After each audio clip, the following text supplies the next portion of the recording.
మీ మోకాల నొప్పులకు ఎటువంటి సర్జరీ లేకుండా ఎపియాన్ పెయిన్ క్లినిక్ అందిస్తున్న అత్యాధునిక చికిత్స. అలాగే షుగరు బీపీ కూడా పెరుగుతోంది ఇప్పుడు. అంటే వ్యాధులు పెరుగుతున్నాయి, దాని డిజార్డర్ అంటారు కదా, పెరుగుతున్నాయి. అది కూడా వయసుకు సంబంధం లేకుండానే షుగర్కి అటాక్ అవుతున్నారు, బీపీకి అటాక్ అవుతున్నారు, థైరాయిడ్కి అటాక్ అవుతున్నారు. ఇవన్నీ జరుగుతున్నాయి కదా, దీనికి కూడా కారణాలు ఏంటి? బేసిక్గా ఈ హై బీపీ, హైపర్ టెన్షన్ అని మన మెడికల్ భాషలో అనేది, హైపర్ టెన్షన్ కానీ షుగర్ వ్యాధి కానీ ఈ రెండింటిని ఏమంటారంటే లైఫ్ స్టైల్ డిజీజెస్ అంటారు. అంటే ఇవి మన లైఫ్ స్టైల్ని బట్టి వచ్చే డిజీజెస్. ఇవి జెనెటిక్గా వాటికి కొంత ఇది ఉంటుంది, అంటే మనకి జెనెటిక్గా వచ్చే అవకాశం ఉంటుంది. అయితే మనం మంచి లైఫ్ స్టైల్ మెయింటైన్ చేస్తే వాటిని మనం పూర్తిగా ఆపలేకపోయినా మనం డిలే చేయొచ్చు. అంటే 30 ఏళ్ళకి వచ్చే బదులు ఒక వ్యక్తికి 50 ఏళ్ళకి 55 ఏళ్ళకి షుగర్ వస్తే వాళ్ళకి జరిగే హాని చాలా తక్కువ ఉంటుంది, అంటే వాళ్ళ జీవితం చాలా బెటర్గా ఉంటుంది. సో అలా మన లైఫ్ స్టైల్ తగినట్టుగా మార్చుకోవటం వల్ల ఈ లైఫ్ స్టైల్ డిజీజెస్ అనే వాటిని మనం లేట్గా వచ్చేలాగా చేయొచ్చు, మనం వాటిని కంట్రోల్లో కూడా పెట్టుకోవచ్చు. సో ఈ రెండు విషయాలు కూడా, లో బీపీ అని హై బీపీ రెండు ఉంటాయి కదా, ఈ రెండింటిని ఎలా చూడాలి? ఏది ఎక్కువ డేంజరస్? మన వాడుకలో ఎక్కువగా మనం చూసేది అండి హై బీపీ. సో మనం లో అని చాలాసార్లు అనుకునేది నార్మల్ బీపీనే ఉంటుంది. ఏంటంటే లో బీపీ ఉన్నప్పుడు యూజువల్గా మనకి వెంటనే తెలిసిపోతుంది, కళ్ళు తిరగడం కానీ, ఇలా తూలిపోయినట్టు అనిపించడం కానీ, చెమటలు పట్టడం కానీ ఇలాంటివి ఉంటాయి. సో లో బీపీ అనేది మనం ఇంట్లో మేనేజ్ చేసుకోగలిగే విషయం కాదు, దానికి ఖచ్చితంగా హాస్పిటల్కి వెళ్ళాల్సిన అవసరం ఉంటుంది. వేరాస్ హై బీపీ మనకి చాలాసార్లు తెలియకపోవచ్చు, అంటే కొంతమందికి తల దిమ్ముగా ఉండడం కానీ, తలనొప్పిగా కానీ అలా తెలుస్తుంది. బట్ చాలామందికి బాగా ఎక్కువ అయ్యేంత వరకు, లేదంటే వాళ్ళు ఏదో వేరే సమస్య కోసం డాక్టర్ దగ్గరికి వెళ్ళి అది బయటపడే వరకు చాలామందికి తెలియదు. ఇంకా ఈ మధ్య కాలంలో అందరికీ అది రొటీన్గా మనం చూసుకోవాలి, మనం మానిటర్ చేసుకోవాలి అన్న ఒక అవేర్నెస్ ఈ మధ్య పెరుగుతోంది కాబట్టి చాలామంది చూసుకుంటున్నారు. ఇదివరకు కాలంలో అయితే చాలా వరకు వేరే సమస్య కోసం వెళ్ళేదాకా బీపీ ఉందన్న సంగతి తెలిసేది కాదు. లో బీపీ హై బీపీ ఏది డేంజరస్?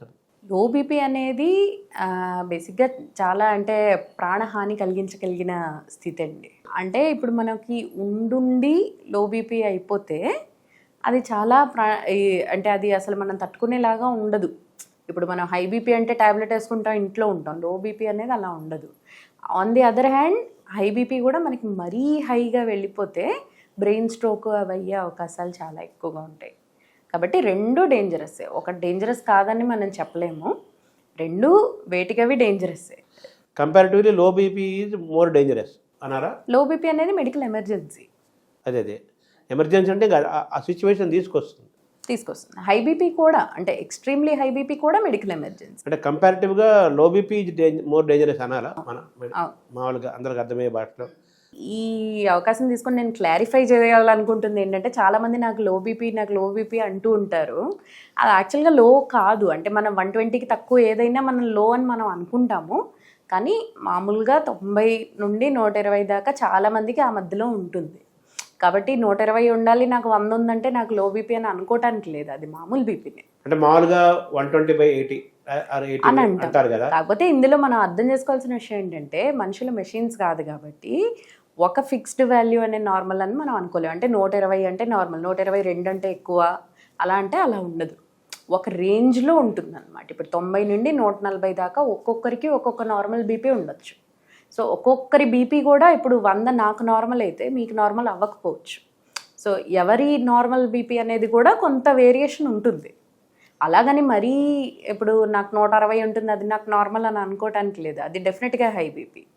కాకపోతే 90 నుండి 140 మధ్యలో ఒక్కొక్కరికి ఒక్కొక్క రేంజ్లో ఉండొచ్చు బీపీ. ఇప్పుడు ఈ బీపీ యొక్క మెజర్మెంట్, బీపీ ఉందని చెప్పడానికి పారామీటర్స్ మారినాయి అంటున్నారు కదా, దాన్ని ఎలా చూడాలి? ఏమైనా మారాయా లేటెస్ట్గా? లేదండి, మెడికల్ సైన్స్ పరంగా పెద్ద మార్పు ఏమీ లేదు.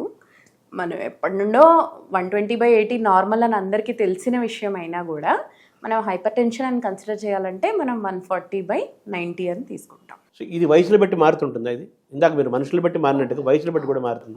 అవును. కొంత ఇప్పుడు ఒక 70 ఏళ్ళ ఆయన నా దగ్గరికి వస్తే కనుక ఆయనకి 150 ఉన్నా కూడా పర్వాలేదు అలా.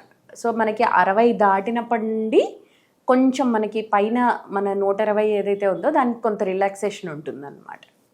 కింద కింద దానికి ఏమి ఉండదు. ఈ రెండిట్లో కూడా ఏది డేంజరస్? అలాగని మనం చెప్పలేమండి. అంటే అది ఒక్కొక్క మనిషిని బట్టి మారుతూ ఉంటుంది. సో కొన్ని సిచ్యువేషన్స్లో కొన్ని ఎక్కువ ఇంపార్టెంట్ అలాగా. సో దీన్ని మనం డాక్టర్ని మనం కలవాలి, ఈ బీపీ కానీ ఏదైనా కానీ సంథింగ్ మనకు మనం అంత ఆరోగ్యంగా లేము, ఏదో ఏదో జరగబోతోందనో లేకపోతే బాగలేమనే అనే సంకేతము ఎలా తెలుస్తుంది మనిషికి? ఒకటేంటంటే అసలు ఇమీడియట్గా డాక్టర్ని ఎప్పుడు కలవాలి?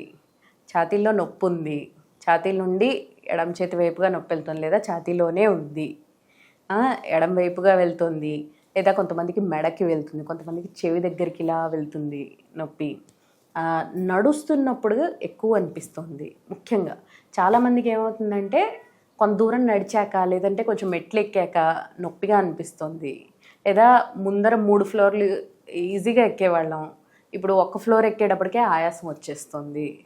ఇలాంటివి డెఫినెట్గా డాక్టర్ని కలవాల్సిన సంకేతాలు. ఇప్పుడు బీపీ వచ్చిందని ఎలా తెలుస్తుంది? చాలామందికి తల దిమ్ముగా ఉండడం, తల నొప్పిగా ఉండడము, రకరకాలుగా అనీజీగా అనిపించడము, ఓవరాల్గా అనీజీగా అనిపించడం, ఇలాంటివి కనిపిస్తాయి. ఇంకొకటి ఏంటంటే ఇవాళ రోజులని బట్టి ఒక 30 ఏళ్ళు దాటిన వాళ్ళు ఎవరైనా కనీసం ఏడాదికి ఒకసారి రొటీన్గా వాళ్ళ బీపీ అవి చూసుకుని కొంచెం ఎక్కువ అవుతుంది అన్నప్పుడు డాక్టర్ని కన్సల్ట్ చేయడం అనేది మంచి విషయం. అంటే డాక్టర్ని కన్సల్ట్ చేయటము, ఒక వయసు తర్వాత కొన్ని పరీక్షలు చేయించుకోవటం అనేది అది మంచి పద్ధతి, అది పార్ట్ ఆఫ్ అవేర్నెస్, మన సెల్ఫ్ డిసిప్లిన్లో భాగం. ఇవేమీ తెలియని సామాన్యులు ఎక్కువ మంది ఉంటారు కదా, అసలు కేర్లెస్గా, అజ్ఞానం వల్ల కావచ్చు, జ్ఞానం ఉన్నా కానీ నాలెడ్జ్ చదువుకున్నా కానీ కేర్లెస్గా బ్రహ్మాండం మనకు అద్భుతం అని చెప్పి తిరుగుతూ ఉంటారు కదా. ఎక్కువ మంది అదే కేటగిరీలో ఉంటారు నిజం చెప్పాలంటే. అదే ఎలా దాన్ని వాళ్ళు ఎలా హ్యాండిల్ చేయాలి వాళ్ళని? ఏం లేదండి, మన బాడీ చెప్పేది మనం వింటూ ఉండాలి. ఇప్పుడు చాలాసార్లు ప్రాక్టీస్లో మనం చూసే విషయం ఏంటంటే నడిస్తే ఎప్పటి నుండో 5-6 నెలల బట్టి ఛాతీలో నొప్పి అనిపిస్తూ ఉంటుంది, అనీజీగా అనిపిస్తూ ఉంటుంది. అప్పుడు ఏంటంటే డాక్టర్ దగ్గర రారు, మెల్లిమెల్లిగా నడవడం తగ్గించుకుంటారు. సో అలా చేయకూడదు. మనం ముందర ఇది చేయగలిగే వాళ్ళం, ఇప్పుడు ఇంత చేయలేకపోతున్నాం, కొంచెం తగ్గింది అంటే ఏదో ఏజ్ వల్ల లేదా దీనివల్ల అనుకోకుండా దాన్ని నెగ్లెక్ట్ చేయకుండా వెంటనే కన్సల్ట్ చేయాల్సి ఉంటుంది డాక్టర్లని. ఇప్పుడు కొంతమందికి మీరు అన్నట్టుగా నొప్పి అలా అనిపించటము, ఏదో ఏదో ఇబ్బందిగా అనిపించటము, దీన్ని అప్పుడు మనం ఒక సంకేతంలాగా భావించి డాక్టర్ని కలవాలని మీరు చెబుతున్నారు. అలాగే కొంతమందికి ఆయాసం రావటము, అనీజీగా ఉండటము, మెట్లు ఎక్కితే ఆయాసం పడటము, లేకపోతే బాగా వేగంగా నడిస్తే ఇది అవ్వటము, దాన్ని ఎలా చూడాలి? వాళ్ళు డెఫినెట్గా కన్సల్ట్ చేసి మిగతా పరీక్షలు చేయించుకోవాల్సి ఉంటుందండి, ఫర్దర్గా ఇన్వెస్టిగేట్ చేయించుకోవాల్సి ఉంటుంది. సో బీపీకి హార్ట్ డిసీజ్, అనారోగ్యాలకి, షుగర్కి హార్ట్ అనారోగ్యం, ఆరోగ్యం మన లింక్ ఏంటి? ఇది మనకి ఎప్పటి నుండో చాలా రకరకాల స్టడీస్ దీని మీద జరిగాయండి. సో ఇప్పుడు ఏంటంటే మనం బాగా కాన్ఫిడెన్స్తో చెప్పగలిగిన విషయం ఏంటంటే బీపీ, షుగరు రెండిటి వల్ల హార్ట్కి అనారోగ్యమే. సో రెండు ఏమవుతాయంటే ఇండైరెక్ట్గా గుండె రక్తనాళాల మీద ఎఫెక్ట్ని చూపిస్తాయి, రెండు గుండె మజిల్ మీద కూడా ఎఫెక్ట్ చూపిస్తాయి.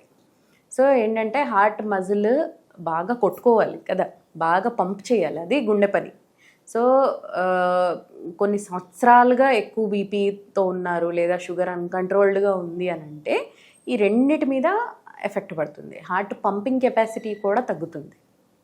సో దాన్ని మనం మెడికల్ పరిభాషలో అయితే లెఫ్ట్ వెంట్రిక్యులర్ ఫంక్షన్ అంటాం, సిస్టాలిక్ ఫంక్షన్ అంటాము. సో అదే మనకి ఇండైరెక్ట్గా అదేంటంటే హార్ట్ యొక్క పంపింగ్. సో హార్ట్ యొక్క పంప్ చేసే కెపాసిటీ అనేది తగ్గుతుంది, అంటే బాగా గట్టిగా ఫోర్స్ఫుల్గా పంప్ చేయాల్సింది నెమ్మదిగా పంప్ చేయడం మొదలు పెడుతుంది. అది ఒకటైతే, రెండోది రక్తనాళాల్లో బ్లాక్స్ ఏర్పడడం. ఈ రెండు సమస్యలకి బీపీ, షుగరు, ఇవి రెండు ముఖ్యమైన కారణాలు. ఈ బ్లాక్స్ ఏర్పడటం అనేది వయసుకి ఏమైనా లింక్ ఉంటుందా? డెఫినెట్లీ వయసుకు కూడా ఖచ్చితంగా ఉంటుంది.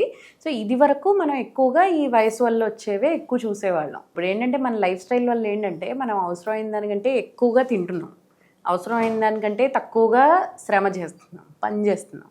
సో మనం తింటున్న క్యాలరీస్ అన్నిటిని మనం బర్న్ చేయట్లేదు. ఇప్పుడు ఏమవుతాయి, ఇవన్నీ బాడీలోకి వెళ్ళి కొవ్వుగా మారిపోతాయి, అవి నెమ్మదిగా పొట్ట చుట్టూ కొవ్వు అవుతాయి, అవే గుండె చుట్టూ కొవ్వుగా మారుతాయి, అవే రక్తనాళాల్లో కొవ్వుగా కూడా మారుతాయి, సో ఈ హార్ట్ మారి బ్లాక్స్ కారణం అవుతాయి అన్నమాట. సో సో ఈ హార్ట్ డిసీజెస్ లేకపోతే హార్ట్ డిజార్డర్ సిండ్రోమ్ వాటెవర్ అంటే గుండె సంబంధించిన అనారోగ్యము ఆరోగ్యం సంబంధించినలో నా గుండె అద్భుతంగా పనిచేస్తుంది, చాలా బలమైన గుండె నా అంటే నేనండి కాదు, ఒక వ్యక్తి గుండె చాలా బలంగా ఉంది, వెరీ హెల్దీ హార్ట్ అని ఎలా తెలుసుకోవాలి? మీకు ఎటువంటి ఇబ్బంది లేదు ఫిజికల్ శ్రమ చేసినప్పుడు. అంటే మీరు బాగా చక్కగా ఎంత దూరం అయినా నడవగలుగుతున్నారు, ఎంత బరువులు ఎత్తుకునే ఎంత బాగా అయినా వెళ్ళగలుగుతున్నారు, మీకు ఎటువంటి ఇబ్బంది లేదు. రోజువారీ కార్యక్రమాలు బాగా చేయగలుగుతున్నారు. ఒకవేళ అవసరమైన దానికంటే ఎక్కువ పని చేయాల్సి వచ్చినా కూడా మీకేమీ నొప్పి రావడం కానీ ఆయాసం రావడం కానీ ఎక్కువగా లేదు. సో ఇది మీకు డైరెక్ట్గా అంటే క్లినికల్గా మనం చెప్పగలిగింది. తర్వాత రకరకాల పరీక్షలు మనం ఈసీజీ కానీ 2D ఈకో కానీ ఇవన్నీ చేసినప్పుడు మనకి హార్ట్ స్టేటస్ మీద ఒక ఏమంటారు ఒక ఐడియా వస్తుంది, వీళ్ళు ఎంత హెల్దీగా ఉన్నారు లేదా లేరు అనేది మనకి తెలుస్తుంది.